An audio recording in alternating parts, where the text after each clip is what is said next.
விஜய் அவருடைய கொள்கை கோட்பாடு சரியா இருக்கானா இல்லை. என்னைக்கு ஈவேராவை தூக்கிட்டு வந்தீங்களோ அன்னைக்கே தெரிஞ்சு போச்சு உங்களுடைய பொய்மையான அரசியல் என்ன அப்படின்ட்டு. நாள் கொள்கை எதுக்குன்னு சொல்லும்போது அவருடைய இறை மறுப்பு கொள்கையை நாங்கள் ஏற்கவில்லை. சரி, ஓகே. இப்போ தமிழ் கொள்கை என்ன ஏற்பீங்களா? பெண்கள் ஒரு 2 பேர் வச்சுட்டோம்னா நம்மளை பெண் விடுதலையாளர்னு சொல்லிடுவாங்க. அப்போ வந்து வேலுநாச்சியாரை கொண்டு போய் அதுக்கப்புறம் வன்னியரில் வந்து வேறு யாரை தூக்கினாலும் சாதிய அடையாளம் வந்துடும். இவங்களை வச்சோம்னா சாதி அடையாளம் பெருசாக தெரியாது, நான் அவங்களை யாருக்கும் பெருசாக தெரியாது, அவங்கள கொண்டு வந்து வைக்கி நடிகனை ஏற்று தான் அந்த உக்ரைன் மக்கள் கொண்டு வந்து ஆட்சி அதிகாரத்தில் உட்கார வச்சாங்க. என்ன ஆச்சு? அதே தான் இதுவும். நடிகனுங்கிறதுக்காக அவரை ஏற்கக்கூடாது. நான் விஜயனாவை பிடிக்கும், ஏன் பிடிக்கும்னு கேளுங்க. அவர் நல்லா நடிப்பாருன்னு சொன்னால் அவனை ஓங்கி செவிலி அடிங்க. இந்த நடிக்கிறதுக்காக வந்து நாளை விடுவியா நாட்டை? பிரசாந்த் கிஷோரை கூப்பிட்டு, பிரசாந்த் கிஷோர் உங்களுக்கு வேலை பார்க்குறாரு, அவங்களுக்கு வேலை பார்க்குறாரு, யாருக்குமே தெரியாது. எல்லாருக்கிட்டையும் வேலை பார்க்குற ஒரு நபர் அவர். யார் காசு கொடுக்குறாங்களோ அவங்களுக்கு ஆதரவாக போயிடுவார். நான் கேட்குறேன், பிரசாந்த் கிஷோர் ஒருவேளை விஜயே எங்கள் கூட இங்கே யாரையும் சேர விட்டுறாதப்பா, நீ சேர விடாமல் விட்டா உனக்கு ஒரு வெட்டு உனக்கு இருக்குது, உனக்கு ஒரு பெரிய தொகை நாங்கள் கொடுக்குறோம்னு யாராவது பேசியிருந்தா அவர் என்ன பண்ணுவார்? சேராதீங்கன்னு தான் சொல்லுவார். வேறு என்ன பண்ணுவார் அவர்? தமிழர்கள் நலன் மட்டும்தான் நான் யோசிப்பேன். ஸோ அதன் அடிப்படையில் தான் நான் இந்த கருத்துக்களை சொல்கிறேன். என்னை பொறுத்த வரைக்கும் பிற மொழியாளர்களுடைய ஆட்சி அதிகாரம் தமிழ்நாட்டில் இருக்கக்கூடாதுங்கிறது என்னுடைய ஸ்ட்ராங்கான பிலீஃப். அப்படி இருந்துச்சுன்னா அது நமக்கு இந்த ஊழல் சார்ந்த அரசியலாக தான் போய் மாறும். விஜய் தமிழர் தலைவர் தான், தமிழ் சமூகத்தை சார்ந்த ஒரு ஆளு தான். ஆனால் அவர் திராவிடத்துக்கு சார்பான ஒரு கருத்தில் எடுத்து வர்றார். அதை நம்ம ஏற்கலை. அவர் திராவிடத்துக்கான சாஃப்ட் கார்னர் பண்ணுற ஒரு அரசியலாக அவர் செய்கிறத நாங்கள் ஏற்கலை. ஏன்னா அது ஆபத்தான அரசியல். அதிமுக, விஜய், நாம் தமிழர் இவங்களுக்குள்ள ஒரு கூட்டணி கூட போகணும்னு அவசியம் இல்லை. ஒரு புரிதலை ஏற்படுத்தி கொண்டு தொகுதி பங்கீடுகளில் நான் நிற்கிற இடத்துல நீங்கள் நிற்காதீங்க, நீங்கள் நிற்கிற இடத்துல நான் நிற்க மாட்டேன், அட்லீஸ்ட் குறைந்தபட்சம் திமுக எதிர்ப்பு வாக்குகளை ஓர்முகப்படுத்துறதுக்கு அது பயன்படும். முதுகு வலியா, மூட்டு வலியா, கை கால் நீட்ட மடக்க இயலாமையா? அறுவை சிகிச்சை இல்லா குணம். டாக்டர் ஸ்ரீவர்மாஸ் PCR மகாராஜா தைலம். பாஜக என்ன சொல்றாங்க அப்படின்னா தாவேகாவும் திமுகவும் மறைமுக கூட்டணின்றாங்க. திமுக என்ன சொல்றாங்க, விஜய் வந்து பாஜக பி டீம்ன்றாங்க. இப்படி மாறி மாறி சொல்றது எப்படி புரிஞ்சுக்கலாம்? அதை நம்ம மாறி மாறி பழியத்துக்கு சொல்லிக்க வேண்டியதுதான். எந்த ஒரு அதிகாரம் நான் என்ன கேட்குறேங்க, இப்போ தமிழ்நாட்டை பொறுத்த வரைக்கும் எங்களுக்கு இந்த மாநில சுயாட்சி கோட்பாடு முக்கியமானது. அதே போல் மொழி நமக்கு ரொம்ப முக்கியம். அதுக்கப்புறம் நம்ம இயற்கை வளங்களை பாதுகாக்கிறது நமக்கு ரொம்ப முக்கியம். இதை சார்ந்து தான் அரசியல் என்பது கட்டமைக்கப்பட்டிருக்கணும். ஆனால் இந்த நம்மளுடைய இயற்கை வளத்தையும் நம்ம மொழியையும் நம்ம இன உணர்வையும் நம்மளுடைய எல்லா வித உரிமைகளையும் விட்டு கொடுத்து தான் வாழணுங்கிற ஒரு நிலைமை எல்லாருமே சொல்லிட்டு இருக்கீங்க. இப்போ பாஜக வந்து என்ன சொல்லிச்சு, நாங்களாம் எவ்வளோ பெரிய கெத்து தெரியுமா, மோடின்னு சொன்னாவே எல்லாரும் பயந்து ஓடிடுவாங்க அப்படிலாம் பேசிட்டு இருந்தீங்க. சரி, ஓகே. இந்திய மீனவர்கள் உங்களுக்கு அதிசயமாக இருக்கும். தமிழக மீனவர்னு சொன்னால் உனக்கு ஓகே. தமிழக மீனவர், அவன் இந்திய மீனவர் தான். தமிழக மீனவர் வந்து இப்போ கடத்திட்டு போயிட்டு வச்சிருக்கானுங்க இலங்கையில். என்ன உங்க மோடி பண்ணாரு? ஏதோ அந்த 56 இன்ச் மார்புலாம் பேசிட்டு இருந்தீங்களா, எங்கே அந்த மார்பு பூச்சி? இப்போ வரணும்ல, அறிக்கை விடணும்ல, கோபமாக பேசணும்ல. எந்த இலங்கை? கொஞ்சம் மாதங்களுக்கு முன்னாடி என்ன நடந்துருச்சு இலங்கையில்? பஞ்சத்தில் அடிபட்டு கிடந்தாங்க. நீ போயிட்டு அவங்களுக்கு உதவி பண்ணிட்டு இருந்த. இன்னைக்கு அவன் கொஞ்சம் தெம்பானவனே அவன் என்ன பண்ணுறான், அடுத்து பிடிக்கிறான், தமிழக மீனவர்களை அரெஸ்ட் பண்ணுறான். தேவையில்லாமல் கேட்டால் வந்து எல்லைக்கு தாண்டி போயிட்டாங்க. வேணும், அவங்க எல்லை தாண்டி போயிட்டாங்க. சரி, அவன் பிடிக்கிறான் எல்லையில், நீ என்ன பண்ணிட்டு இருந்த? எல்லை தாண்டுற வரைக்கும் உன்னோட ராணுவம் என்ன பண்ணிட்டு இருந்துச்சு? இந்த கேள்வி இருக்குல்ல. அவன் ராணுவம் இவங்க எல்லை தாண்டி போனால் பிடிச்சிடுறாங்களாம். உன் ராணுவம் என்ன பண்ணுச்சு? வெத்தலை பாக்கு போட்டு அனுப்பி விடுச்சா? தடுக்க வேண்டாம். உன் நாட்டை விட்டு எல்லை ஒருத்தன் தாண்டானா தடுக்க தெரியாதா உனக்கு? அப்போ இது என்ன பொருள்? பொய். கடலில் போய் நீங்கள் என்ன கணக்கு எடுக்க போறீங்க? எல்லை தாண்டானா இல்லையா CCTV கேமரா வச்சு அனலைஸ் பண்ண போறீங்களா? பொய். வந்து பிடிச்சிட்டு போறான் மீனவர். தமிழக மீனவ படகுகளை பார்த்தாவே அவன் அங்கேருந்து துப்பாக்கியில் அடிக்கிறான். அவன் வேணும்னே பண்ணுறான். இங்கே எவனும் வரக்கூடாது, உயிர் பயத்தை காட்டினாதான் இந்த பக்கமே வரமாட்டாங்கன்ட்டு. எங்கே போவான்? வேற எங்கே போய் மீன் பிடிப்பான்? அப்போ அந்த ஒரு பஞ்சாயத்தை உங்களால் தீர்க்க முடியல. ஒரு தம்மா துண்டு நாடு இலங்கை. இந்த தம்மா துண்டு நாடு இலங்கை உனக்கு பயப்பட மாட்டேங்குது. உன்னுடைய குடிமகன்களை வந்து அரெஸ்ட் பண்ணி இழுத்துட்டு போகுது, கப்பலை உடைக்குது. மக்கள்லாம் போராடிட்டு இருக்காங்க, வாய் திறக்காம மௌனமாக இருந்துக்கிட்டு. நாங்கள் இந்தியா எவ்வளோ பெரிய வல்லரசு ஆயிடுச்சு தெரியுமா? யாரோ ஒரு அம்மா வந்து ஏதோ ஒரு வானத்தில் போயிட்டு வந்திருக்குது. அந்த அம்மா வந்து இந்திய வம்சாவளியாம். உடனே பாரத ரத்னா கொடுக்கணும். மம்தா பாரத ரத்னா. அவங்க இந்திய வம்சாவளி, இந்திய வம்சாவளி, அவங்க இந்தியன் சிட்டிசனா? எப்படி பாரத ரத்னா கொடுப்பீங்க? அவங்க இல்லைங்க, அது பிராமினா இருந்தால் பாரத ரத்னா எல்லா ரத்னாவும் கொடுக்கலாம். வேற என்ன? எத்தனையோ பேர்லாம் வந்து இந்திய வம்சாவளிகள்லாம் வந்து இப்போ சில நாடுகளோட அதிபர்களாக கூட ஆயிருக்கிறாங்க. அவங்களுக்குலாம் பாரத ரத்னா கொடுத்தீங்களா? ஸ்பேஸுக்கு போயிட்டு வந்துட்டாங்களாம். இதுதான் இருக்கிறதுலையே நம்ம ஒரு தாழ்வு மனப்பான்மை பிடித்த ஒரு நாடு அப்படிங்கிறதுக்கு இதெல்லாம் எடுத்துக்காட்டு. உன் காசுலையா போயிட்டு வந்தாங்க? உன்னோட ஆய்வுலையா போயிட்டு வந்தாங்க? அவங்க உன்னோட சிட்டிசனாக இருந்துட்டா போயிட்டு வந்தாங்க? உனக்கு அவங்களுக்கு என்ன சம்பந்தம்? முதல்ல உன் நாடு வேண்டாம்னு தூக்கி உன்னோட குடியுரிமையெல்லாம் தூக்கி எரிஞ்சிட்டு போன கூட்டம். அந்த கூட்டத்துல இருந்து யாரோ ஒருத்தர் சாதனை பண்ணானா உடனே அவங்கள வந்து நம்ம பெருமையாக்குறது. இது என்ன உளவியல் உருவாக்கும்? உனக்கு அவ்வளோ சூடு சொரணை இருந்தால் நீ அனுப்பு, இங்கிருந்து ஆளுகளை ஸ்பேஸுக்கு அனுப்பு. அவனுக்கு கூப்பிட்டு வச்சு அவன் போயிட்டு வந்துட்டானா பாரத ரத்னாவை ஏதோ ரத்னா கூடு. அதை உனக்கு அனுப்ப முடியலன்னா பேசாமல் இரு. அடுத்த நாட்டுடைய சாதனையை வந்து நம்ம போயிட்டு இனிஷியல் போடுறதுல ரொம்ப கேவலம். அதுவும் ஒரு குறிப்பிட்ட சமூகம் அதை செய்யும்போது மட்டும் இனிஷியல் போடுறதுக்கு முதல்ல வருது. வேற யாராவது போகும்போது அவங்களுக்கு எங்களுக்கு சம்மந்தமே இல்லைன்னு கடந்து போகிறது. இதுதாங்க இருக்கிற இன்னைக்கு இருக்கிற அரசியல். இங்கே என்ன பொறுத்த வரைக்கும் என்னன்னா, விஜய் அவர்களுடைய கொள்கை கோட்பாடு சரியா இருக்கானா? இல்லை. என்னைக்கு ஈவேராவை தூக்கிட்டு வந்தீங்களோ அன்னைக்கே தெரிஞ்சு போச்சு உங்களுடைய பொய்மையான அரசியல் என்ன அப்படின்ட்டு. யாராவது ஒரு கொள்கை பிற்ப செயலாளர் வந்து உட்காந்து பேச சொல்லுங்க. என்ன நீங்க வந்து அவரோட கொள்கையை ஏத்துக்கிட்டீங்க, என்ன பண்ணீங்க? நாள் கொள்கை எதுக்குன்னு சொல்லுங்க. அவருடைய இறை மறுப்பு கொள்கையை நாங்கள் ஏற்கவில்லை. சரி, ஓகே. இப்போ தமிழ் கொள்கையை என்ன ஏற்பீங்களா? அவருடைய தமிழ் சார்ந்த கொள்கையில ஏற்பீங்களா? தமிழ் வந்து காட்டுமிராண்டி மொழின்னு சொல்றதோ தமிழ் சனின்னு சொன்னதையோ எதை ஏற்பீங்க? அவர் தமிழ் சார்ந்த கொள்கையில ஏற்க மாட்டேன். இந்த அரசியல் நம்பிக்கிட்டு வராதிங்க. மக்கள் வந்து தெளிவாகிட்டு இருக்காங்க, தெளிவுபடுத்திக்கிட்டு இருக்கோம். நாங்கள் உட்காந்து உங்க சைடு நியாயம் இருந்தால் நீங்க நியாயத்தை பேசுங்க. ஆனால் நீங்கள் வந்து ஈவேரா வச்சிட்டோம்னா நாளை பின்ன நம்மளை வந்து யாரும் எதுவும் சொல்ல மாட்டான், நம்மளை வந்து சங்கின்னு சொல்றதுக்கு வாய்ப்பு இல்லை. ஸோ அதனால ஈவேராவை வெயி, பெண்கள் ஒரு 2 பேர் வச்சுட்டோம்னா நம்மளை பெண் விடுதலையாளர்னு சொல்லிடுவாங்க. அப்போ வந்து வேலுநாச்சியாரை கொண்டு வெயி. அதுக்கப்புறம் வன்னியரில் வந்து வேற யாரை தூக்குனாலும் சாதிய அடையாளம் வந்துடும். இவங்களை வச்சோம்னா சாதி அடையாளம் பெருசாக தெரியாது, நான் அவங்களை யாருக்கும் பெருசாக தெரியாது, அவங்கள கொண்டு வந்து வெயி. இப்படி உட்காந்து யோசிச்சுட்டு பண்ணுறது அரசியல் கிடையாது. அதை தான் நீங்கள் பண்ணி வச்சுருக்கீங்க. ஸோ சரி, இன்னொன்று கேட்குறேன். வேலுநாச்சியார் இருக்கிறாங்க, பெண்களை விடுதலை அடைய வச்சவர் ஈவேரா அப்படின்னு சொன்னால், வேலுநாச்சியார் எப்போ பிறந்தாங்க? அவங்க ராணி ஆகிற அளவுக்கு தமிழ் சமூகத்தில் இடம் இருந்துச்சா இல்லையா? அவங்க பின்னாடி தானே எல்லாருக்கும் கீழே நின்னாங்க. அப்போ பெண்களுக்கு சம மரியாதை இருந்துச்சா இல்லையா? அது வேலுநாச்சியார். அப்போ ஒன்றா வேலுநாச்சியார் உண்மையாக இருக்கணும், இல்லை ஈவேரா உண்மையாக இருக்கணும். இது எதுப்பா உண்மை? இதான் நான் கேட்குறேன். பச்சை பொய்யான ஒரு அரசியலை கட்டமைக்காதீங்க.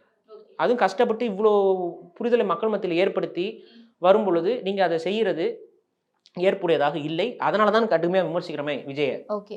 ஆனால் இங்கே வரும்போது அவருக்கு மிகப்பெரிய மக்கள் ஆதரவு இருக்கு, ஒரு மாஸ் க்ரௌடோட வராரு அப்படின்றாங்க. தமிழர்களில் நிறைய பேர் சினிமாவுக்கு அடிமை.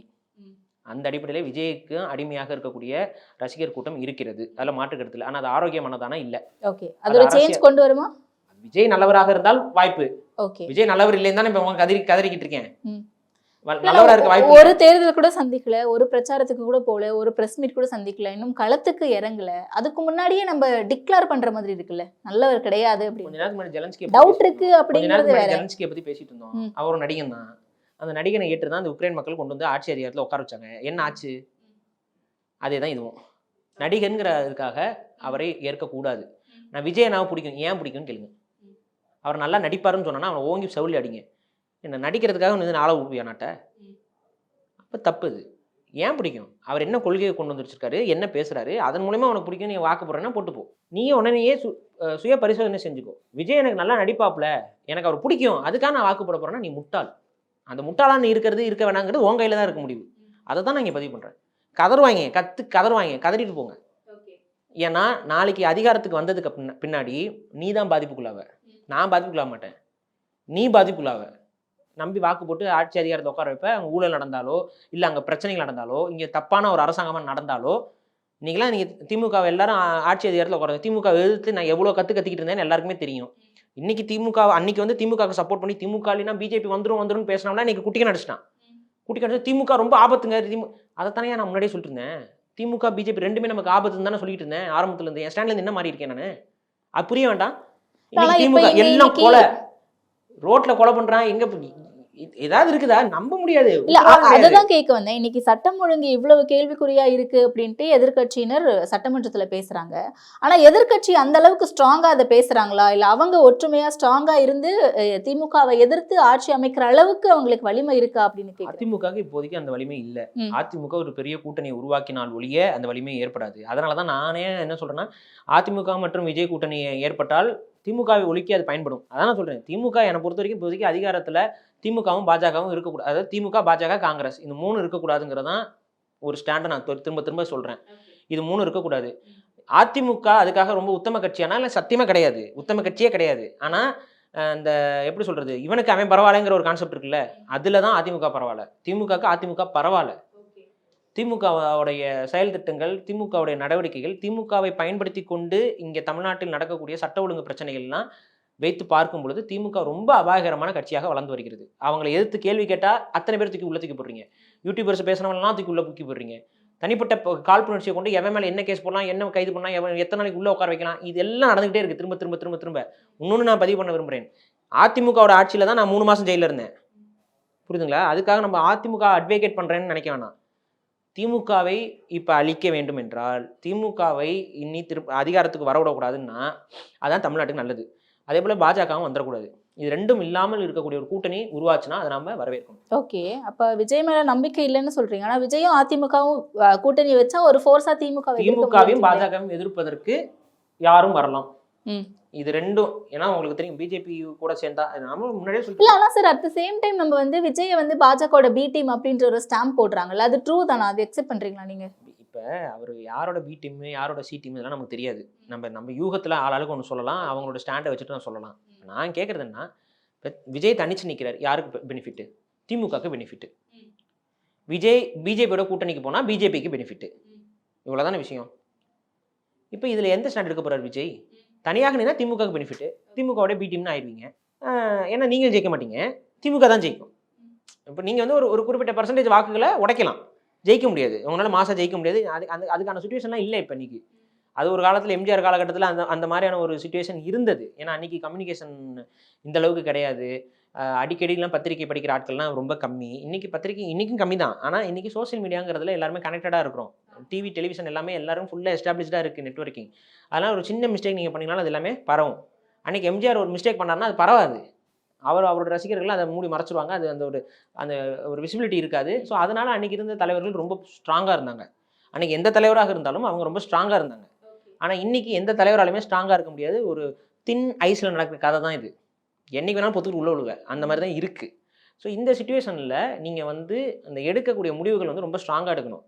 அப்போ வந்துட்டு போட்டு குழப்பிக்கிட்டு பிரசாந்த் கிஷோரை கூப்பிட்டுட்டு பிரசாந்த் கிஷோர் உங்களுக்கு வேலை பார்க்குறாரு, அவங்களுக்கு வேலை பார்க்குறாரு, யாருக்குமே தெரியாது. ஏன்னா எல்லார்கிட்டையும் வேலை பார்க்குற ஒரு நபர் அவர். யார் காசு கொடுக்குறாங்களோ அவங்களுக்கு ஆதரவாக போயிடுவார்.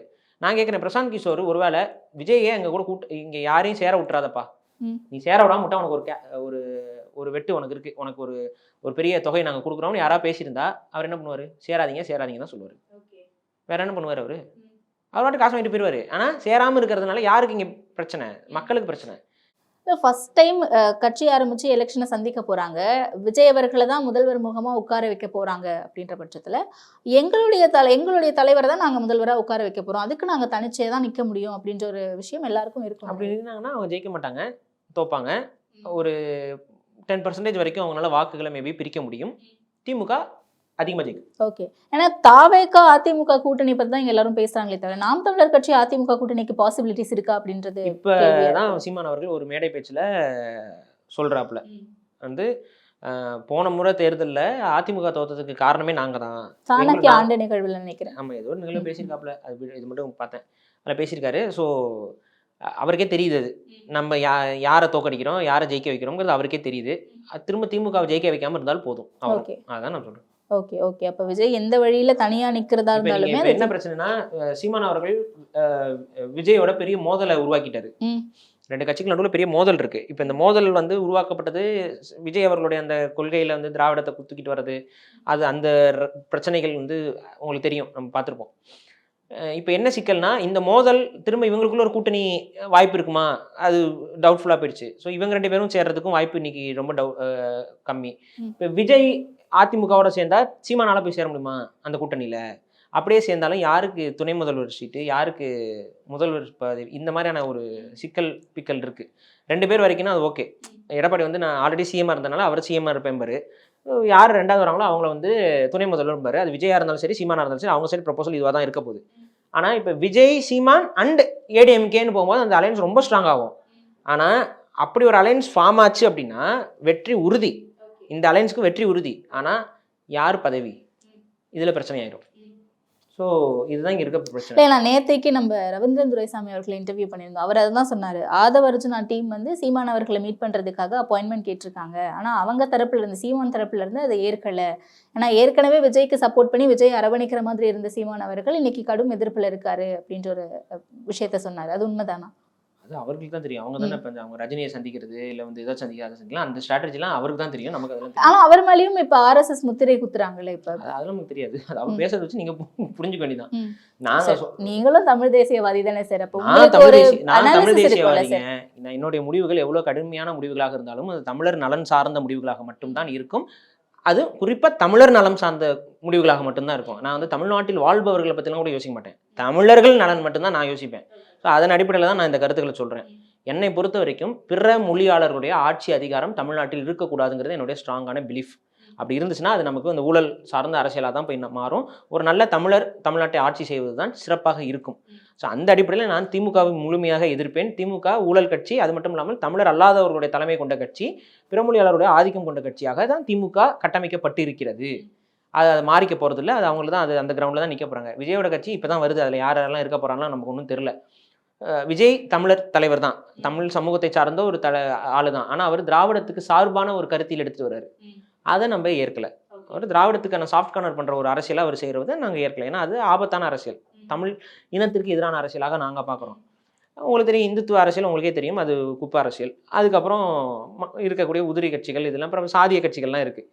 நாங்கள் என்ன சொல்கிறோம், குறைந்தபட்சம் தமிழ் தலைவர்கள் இருக்கிறாங்க இன்னைக்கு. அவங்க எல்லாருமே இன்னைக்கு ஏதோ திமுகவால் பாதிக்கப்பட்டவங்களும் நிறைய பேர் இருக்கிறாங்க. அவங்கெல்லாம் ஒரு அணியில் சேரணும்னு தான் நான் சொல்லிக்கிட்டே இருக்கேன் திரும்ப திரும்ப. அந்த அடிப்படையில் இன்னைக்கு அதிமுக ஆல்ரெடி ஒரு எஸ்டாப்ளிஷ்டு கட்சி, அது இன்னைக்கு சரிஞ்சிருக்கு, ரொம்ப ஒரு வீக்கான நிலைமையில இருக்கு. அது இப்படியே விட்டோம்னா அடுத்த எலெக்ஷனோட அதிமுக வந்து காலியாக வாய்ப்பு இருக்கு. அவங்களுமே பாஜகவோட கூட்டணி சேர வாய்ப்பு இருக்குன்னு சொல்றாங்கல்ல. ஆமா, இப்போ யாருமே கூட்டணி செய்யலைன்னா திரும்ப அதிமுக வந்து பாஜகவோட தான் கூட்டணி போற மாதிரி ஒரு சுச்சுவேஷன் அமையும். இப்போ அப்படி ஒரு சுச்சுவேஷன் அமையுதுன்னு வைங்களேன், பாஜக சைடு என்ன சொல்லுவாங்கன்னா பழைய அதிமுக நபர்கள் எல்லாம் உள்ள கொண்டு வருவாங்க. அது எடப்பாடியோடைய லீடர்ஷிப்புக்கு ஒரு பெரிய சேலஞ்சிங்காக இருக்க போகுது. அதுக்கு அவர் ஒத்துக்கு வராங்கிறது தெரியல. சரி, அப்படி இல்லாமல் இப்போ இருக்கிற அதிமுகவையே வந்து பிஜேபியோட கூட்டணிங்கிற மாதிரி மித்தவங்களெல்லாம் ஒதுக்கி விட்டுட்டும் கூட, இப்போ சசிகலா இவங்களெல்லாம் ஒதுக்கி விட்டுட்டு கூட ஒரு கூட்டணி அப்படிங்கிற மாதிரி பிளான் பண்ணுறாங்களே வச்சுக்கோமே, அதுவும் அதிமுகவுக்கு வலு சேர்க்க போகிறதில்ல. மாறாக பிஜேபியோட ஸ்டாண்ட் என்னன்னு நல்லாவே தெரியும். மாநில கட்சிகள்லாம் ஒழிக்கணுங்கிறது தான் பிஜேபியோட தலையாய நோக்கம். அவங்க அதிமுக வாழ வைக்கணுங்கிற எண்ணம் அவங்களுக்கு இருக்க போகிறதில்ல. அப்படி இருக்க பட்சத்தில் இதில் என்ன வின் சுச்சுவேஷன் இருக்குது அதிமுகவுக்கு? அதிகாரத்தை பிஜேபியோட சேர்ந்து பகிர்ந்துக்கிறதுனால ஏதாவது ஒரு ப்ளஸ் பாயிண்ட் இருக்க போதா? ரெண்டாவது, பிஜேபியோட சேர்றாங்கன்னாவே மக்கள் வந்து வெறுப்பை தான். இன்னைக்கு திமுக நல்லா ஜெயிக்கிறதுக்கு காரணம் என்னன்னா பிஜேபி பூச்சாண்டி தானுங்க. பிஜேபி மேலே இருக்கக்கூடிய வெறுப்பு தான் திமுகக்கு ஆதரவாக மாறுது இல்லையா, திமுக மேலே இருக்கக்கூடிய பாசத்தில் கிடையாது. ஸோ இவ்வளோதான் விஷயம். அப்போ இந்த திமுக பிஜேபியோட அதிமுக போய் நிற்கும் பொழுது திமுகவுக்கு பிரச்சனை கிடையாது. ஸோ இதை தான் அவங்க புஷ் பண்ணுறாங்க. திமுகவே தான் இதை புஷ் பண்ணுது. முடிஞ்ச வரைக்கும் பிஜேபி கூட்டணி சேர்ந்துடக்கூடாது, இவங்களுக்குள்ள ஒரு அபிப்பிராயம் வந்துடும். நான் ஒரு ஸ்ட்ராட்டஜி வச்சு சொல்லி பார்த்தேன். அதை கேட்குறவங்களுக்குலாம் அது ஈகோ அவங்களுக்கு நிறைய பேருக்கு இடிக்குது. ஒரே ஒரு விஷயம் என்னென்னா, அதிமுக, விஜய், நாம் தமிழர் இவங்களுக்குள்ள ஒரு கூட்டணி கூட போகணும்னு அவசியம் இல்லை. ஒரு புரிதலை ஏற்படுத்தி கொண்டு தொகுதி பங்கீடுகளில் நான் நிற்கிற இடத்துல நீங்கள் நிற்காதீங்க, நீங்கள் நிற்கிற இடத்துல நான் நிற்க மாட்டேன், அட்லீஸ்ட் குறைந்தபட்சம் திமுக எதிர்ப்பு வாக்குகளை ஓர்முகப்படுத்துறதுக்கு அது பயன்படும். புரியுதுங்களா? இப்போ ஃபார் எக்ஸாம்பிள் இன்னைக்கு வந்து பார்த்தீங்கன்னா திமுக வேண்டான்னு நினைக்கிறவன் விஜய்க்கு வாக்கு போடுவான்னு வைங்க. திமுக வேண்டாம்னு நினைக்கிறவன் நாம் தமிழ் கட்சிக்கும் வாக்கு போடுவான். திமுக வேண்டாம்னு நினைக்கிறவன் ஏடிஎம்கேக்கு வாக்கு போடுவான். இப்போ திமுக வேண்டாம்னு நினைக்கிறவங்களோட வாக்கு 3 உடையும் ஒவ்வொரு தொகுதியிலையும். கரெக்டுங்களா? இதனால யாருக்கு லாபம்? திமுகவுக்கு தான் லாபம். இப்போ திமுக வேண்டாம்னு நினைக்கிறவங்க ஒரே தொகுதிக்கு வாக்கு போடணும் அப்படின்னா அங்கே திமுகக்கு எகென்ஸ்டாக நிற்கிற கேண்டிடேட் ஒரு ஆள் தான் இருக்கணும். அப்போ நாம் தமிழர் ஒரு கேண்டிடேட்டை போடுற இடத்துல இவங்க 2 பேர் கேண்டிடேட் போடக்கூடாது. அதிமுக கேண்டிடேட் போடுற ஒரு இடத்துல அவங்க மற்ற 2 பேரும் கேண்டிடேட் போகக்கூடாது. இந்த மாதிரி போடும்பொழுது என்ன ஆகுனா, திமுகவுடைய எதிர்ப்பு வாக்குகள் ஒரு பக்கம் குமியும். ஏன்னா அவங்க 3 பேருக்கு என்ன சொல்றீங்க, திமுக பொது எதிரின்னு பேசுறீங்கல்ல. இந்த பொது எதிரி நீங்க எல்லாம் சேர்ந்துட்டு ஜெயிக்க வைக்க போறீங்களா, நீங்க எல்லாம் சேர்ந்துட்டு தோக்கடிக்க போறீங்களா? இல்லைங்க, இவங்க கூட போய் நான் நிற்க முடியாதுன்னா நிற்காதீங்க கூட. எனக்கும் எடப்பாடிக்கும் ஒத்து வராதுங்க, ஆனா திமுக தோக்கணுங்க. அதனால அவர் நிற்கிற இடத்துல நான் நிற்கல, நான் நிற்கிற இடத்துல அவர் நிற்கல. இந்த பேச்சுவார்த்தைக்குனாச்சும் வாங்க. இதுதான் நான் சொல்றது. ஆனா நீங்க இந்த சீமானும் ஸ்ட்ராங்கா இருக்காருல்ல, கூட்டணிக்கு போக மாட்டேன், தனிச்சையா தான் நிற்பேன் அப்படின்னு சொல்லி. ஸ்ட்ராங்கா இருந்து அவர் நிக்கட்டும். திரும்ப தோப்பாரு, ஜெயிக்க மாட்டாரு, திரும்ப தோல்வி தான் வரும். திமுக வலுவாக ஜெயிக்கும். திமுக வலுவாக ஜெயிச்சா அந்த கேசஸ் இதெல்லாம் எப்படி அவங்க ஹேண்டில் பண்ணுறாங்க, அவரோட வீட்டில் போய் இந்த பண்ணதெல்லாம் நம்மளும் எல்லாருமே தான் பார்த்தோம்ல. திமுக அப்படி தான் உங்களை ஹார்ஷாக ட்ரீட் பண்ணும். அதிமுக பிரில் அப்படி ஆகலையே உங்களுக்கு. அதிமுக பிரில் தானங்க வந்தாங்க விஜயலட்சுமி. என்னங்க நடந்துச்சு அன்னைக்கு இருந்த அந்த ரேப்போ உங்களுக்கும் இவருக்கு இருக்கா? இன்னைக்கு எடப்பாடி பழனிசாமி கிட்ட இதை பற்றி கேட்குறாங்களே விஜயலட்சுமி, அவர் என்ன சொல்கிறாரு? அதுக்கு அது ஒரு தனிப்பட்ட விஷயங்க. நான் ஒரு தலைவர், கட்சிக்கு தலைவர், அவர் ஒரு கட்சிக்கு தலைவர். இதை வந்து என்கிட்ட எங்க கேட்குறீங்கிறாரு. இது இது இந்த இந்த நாகரிகம் என்பது அதிமுக இடம் இருந்துச்சுல உங்களுக்கு, அந்த நாகரிகம் திமுக கிட்ட இருக்கா இன்னைக்கு? இதுதான் கேள்வி. முதுகு வலியா, மூட்டு வலியா, கை கால் நீட்ட மடக்க இயலாமையா, அறுவை சிகிச்சை இல்லா குணம். டாக்டர் ஸ்ரீவர்மாஸ் PCR மகாராஜா தைலம்.